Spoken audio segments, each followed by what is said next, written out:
Good morning, student. Today we will read 10th class book First Flight, chapter From the Diary of Anne Frank. From the Diary of Anne Frank is an autobiography of a young girl, Anne Frank. यह एक लड़की Anne Frank की जीवनी है, who express her thought in diary, जो कि अपने विचारों को वो डायरी में लिखती हैं. Her father has gifted the diary on her 13th birthday, जो कि डायरी उसके पिताजी ने उसके 13वें जन्मदिन पर गिफ्ट में दिया था. Which she calls with the name of Kitty, उसने उस डायरी का नाम किटी रखा. Anne Frank is a Jewish girl who is the heading during World War II in order to the avoid of the Nazis. Anne Frank एक Jewish girl है जो कि द्वितीय विश्व युद्ध सेकेंड वर्ल्ड वॉर में नाजियों से बचने के लिए वह छिपी हुई थी. She shares her experience and the story during her time of depression. वह अपने डिप्रेशन के टाइम, यानी एक ऐसी 12-13 साल की लड़की जिसके मित्र न हो, न स्कूल जाती हो, छिप करके अपनी ज़िंदगी गुजारती हो, वह इस समय को कैसे बिताए. तो वह जो भी उसके अंदर जो शेयर है, जो एक्सपीरियंस है, वह सेकेंड वर्ल्ड वॉर के बीच में जब वह छिप करके अपनी ज़िंदगी बिता रहे थे उनके पेरेंट्स, वह अपने अनुभवों को उसमें जिक्र करती है. She hides in the secret annexe on the Prinsengracht 263 in the Amsterdam with the 7 other people. उसके साथ 7 लोग रहते, 7 मेंबर थे, family member. She lives there for 2 years and describes all her experience in the diary. जब वह second world war में उसे छिप करके रहना पड़ा तो उसके फैमिली मेंबर केवल 7 ही थे, जो कि सभी उससे उम्र में बड़े थे. वह जो भी अनुभव की उस समय में, उसको उसने अपनी डायरी में लिखी. Thus she puts her energy into the studying and writing, gaining knowledge of the politics and literature. वह जो उसके गैप समय थे, जो समय मिला, उसमें वह लिखने, पढ़ने और पॉलिटिक्स की नॉलेज, लिटरेचर की नॉलेज इकट्ठा करने में अपने समय को लगाई. After her death she becomes world famous because of her diary. लेकिन जब उसकी मृत्यु हो गई, वह डायरी जब प्रकाश में आई, लोगों के नॉलेज में आई, तो अब पूरी दुनिया में फेमस हो गई. क्यों फेमस हुई? क्योंकि उसने डायरी में द्वितीय विश्व युद्ध का उन महत्वपूर्ण चीज़ों को जिक्र की थी. The author feels that it is the strange and unusual for her to write the diary. Author को शुरू में बड़ा अजीब सा लगता था कि डायरी में लिखा जाए, because it is the first time she is doing it. She feels that in the future no one will read about a young girl past experience. वो सोचती है कि मेरी लिखी हुई डायरी में जो शब्द मैं लिखा हूँ उस पर कोई विश्वास नहीं करेगा, क्योंकि सोचेंगे कि वह छोटी सी बच्ची क्या समझती होगी. But then she puts these thoughts away and decide to write her thoughts. फिर भी इन विचारों पर काबू करते हुए वह अपने अनुभवों को लिखना शुरू की. The author is feeling very lonely as she has no friends to talk to. She wants to give her need of friend as said. Author को वो बहुत ही अकेला महसूस करना पड़ रहा था क्योंकि उसके कोई मित्र नहीं थे जिसे कि वो अपने दिल की बातों को कह सके. Hence, she decided to name the diary as a kitty. इसलिए उसने अपने डायरी का नाम एक किटी रखा. Kitty means a friend in which she describe her ideas and experience and every situations with her. Kitty से वो हर चीज की बातें किया करती थी. The writer feels that the paper has more capacity to observe thoughts. लेखक सोचती है कि पेपर इस दुनिया में एक ऐसा चीज है जिसको हम विश्वास कर सकते हैं और यह अपनी चीजें ये किसी से नहीं कहता है. The writer feels that the paper has more capacity to observe thought. कहता है कि किसी भी बातों को गोपनीय रखने के लिए ये सबसे अच्छी चीज है क्योंकि पेपर किसी से कहता नहीं है. Rather than people who have low patience level. लोगों को क्या है, लोगों में तो कोई पेशेंस ही नहीं होता, वो कुछ ही समय में अपनी बातों को दूसरे के सामने कह देते हैं. लेकिन paper is the more patience than the people she realise. So she has a good time with the friends but can not share everything with them. कहा कि उसकी फैमिली में मेंबर तो थे जो फ्रेंड जैसे रहते थे लेकिन वो हर चीज़ों को शेयर नहीं कर सकती थी. As they are not true friends. और वो अच्छे मित्र भी नहीं हो सकते क्योंकि उसकी बातें लीक हो सकती थी.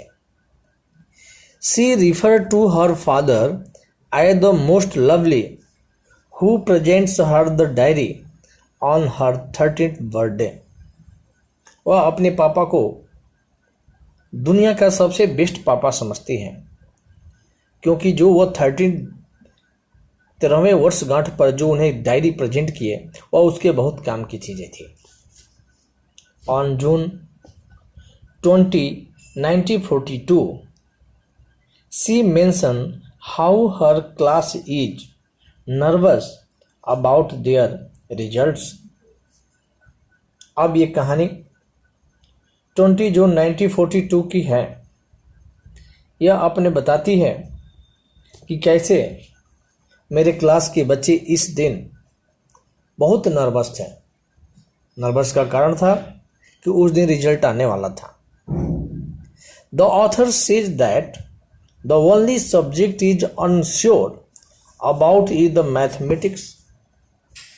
ऑथर खुद बताती है कि उसके लिए अगर कोई कठिन सब्जेक्ट था जिसमें उसका रिजल्ट पॉजिटिव नहीं हो सकता था, वो फेल होने की संभावना थी, वह मैथ था क्योंकि राइटर मैथ में ज़्यादा ही डिफ़िकल्ट महसूस करती है. सी एंड हर फ्रेंड जी are trying to stop the students from making noise. She वह और उसके मित्र जी, गर्ल्स लड़कियां, सभी बच्चों को चुप शांत कराने की कोशिश करती थी. But to no avail. लेकिन कोई भी किसी की बात मानने की बात नहीं था, कोई किसी की बात सुनने को तैयार नहीं था. According to the author about the quarter of the class should not pass as they do not participate in any activity. जैसे कि बच्चे आपस में तर्क कर रहे थे, बात कर रहे थे, उसके ओपिनियन के द्वारा ये ज्ञात हो रहा था कि लगता है कि 1/4 of the student may not pass the exam because they do not participate in any activities.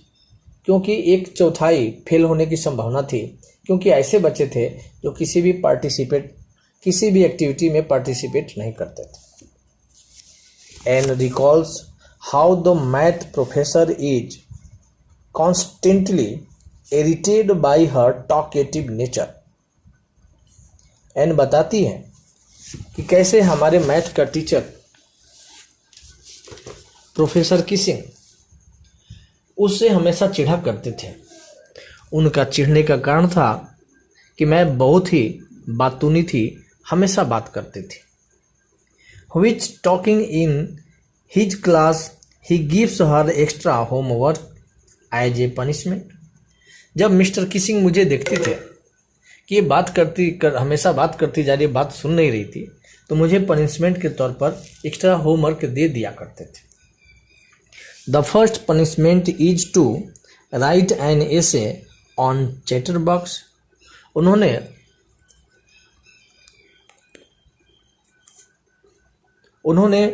First मुझे एक्स्ट्रा होमवर्क दिया जिनका मेन टॉपिक था चैटर बॉक्स। ये हमें इस पर ऐसे लिखना था। Which is the author things at the word. जिस टॉपिक को राइटर बहुत देर तक सोचती रही। She imagine about the topic and decide to present concrete arguments in the support of the talking. वो सोचती है कि इस टॉपिक को हमें ऐसे रूप में प्रस्तुत करना है जिससे ये लगे कि आर्गुमेंट करने में या जो बच्चे आपस में बात करते हैं उसको वह सपोर्ट करें, उसके पक्ष में हो।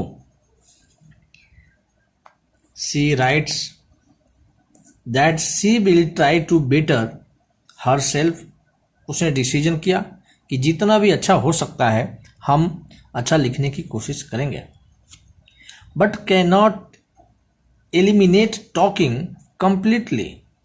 लेकिन उसकी बातचीत करना कम नहीं हुआ। The professor finds it amusing but allots another topic other after she did not change her the nature।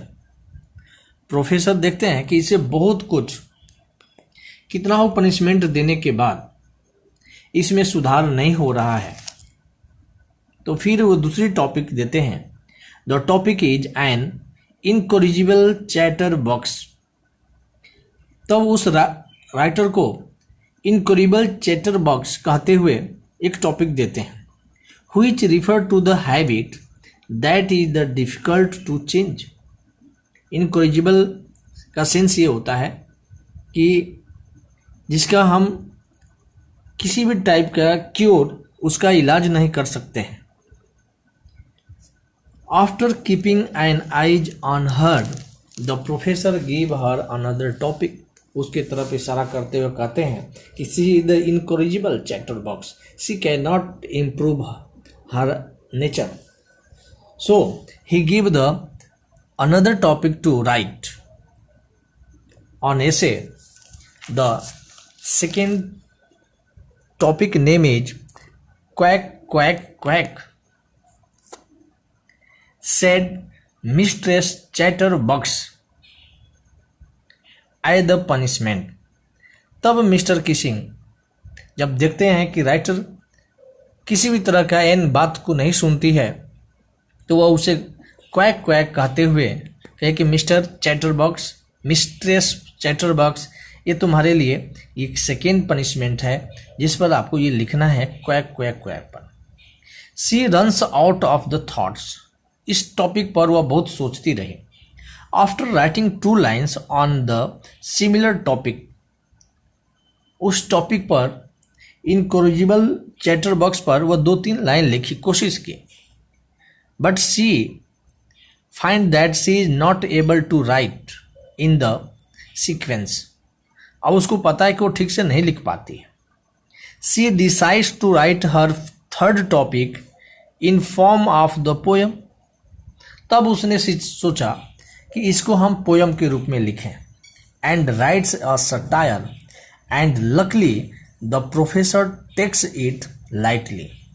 और वह एक व्यंग्यात्मक तरीके से लिखी क्या लिखी है, बताती है कि चैटर करना मेरा एक हेरिटेज गुण है, यानी पैतृक गुण है, जन्मजात गुण है। It can not be cure, क्योंकि मेरी माँ भी बहुत बातूनी है और उनका गुण कुछ मेरे अंदर है, इसलिए हम इससे अलग नहीं हो सकते हैं। इसलिए professor recites the entire poem in front of the class and the author talk uninterruptedly after this. उस पोयम को मिस्टर किसिंग को इतना अच्छा लगा कि वह कई बार इसको पढ़े और क्लास में भी इसकी जिक्र किए। At the last we conclude that a young students needs to talk and fed joys in the order to the stay mentally fit. अंत में मैं कह सकता हूँ कि if you want to progress in their life then the student need to talk with the friends with the joyous environment, and it help to the progress of their mental ability, so it should be keep at continue.